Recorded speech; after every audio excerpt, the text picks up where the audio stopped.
Hello বন্ধুরা, আজকে আমি তোমাদের সাথে শেয়ার করব আমি নাইকা সামার সেল থেকে কী নিয়েছি।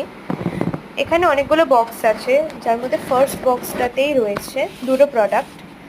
ফার্স্ট যে প্রোডাক্টটা রয়েছে সেটা হচ্ছে আমার অল টাইম ফেভারেট জনসনের বেবি অয়েল, যেটা আমি মেকআপ ক্লেন্সিংয়ের জন্য ইউজ করি।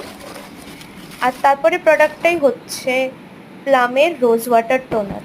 খুব ভালো এটা স্কিনের জন্য, হাইলোরনিক অ্যাসিডও আছে এর মধ্যে। তারপরের বক্সটাতে রয়েছে দুটো প্রোডাক্ট। ফার্স্ট যে প্রোডাক্টটা রয়েছে সেটা হচ্ছে প্লামের স্মোকিং ভ্যানিলা বডি মিস্ট, যেটা ফ্রেগরেন্সটা সত্যি খুব দারুণ। আমি ফার্স্ট টাইম ট্রাই করেছি, হেবি সুন্দর ফ্রেগরেন্স, পুরো ভ্যানিলার একটা স্মোকিনেস রয়েছে।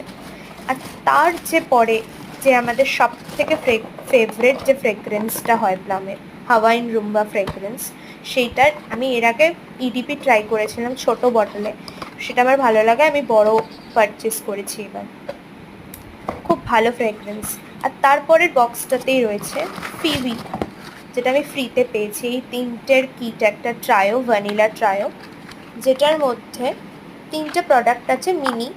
সেটা ফার্স্ট যে প্রোডাক্টটা রয়েছে সেটা হচ্ছে বডি ওয়াশ, আর তারপরে আছে ভ্যানিলা ক্যারামেলো বডি লোশন, আর তারপর রয়েছে smoking vanilla EDP small pack.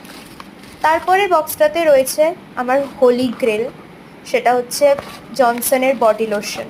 আর তারপর প্লামের বডি অয়েল, প্লামের ওই ভ্যানিলা ভাইবসের বডি অয়েলটা, যেটা আমার একদম পছন্দ হয়নি ফ্রেগরেন্সটা। এই কটাই প্রোডাক্ট নিয়েছি, বাই।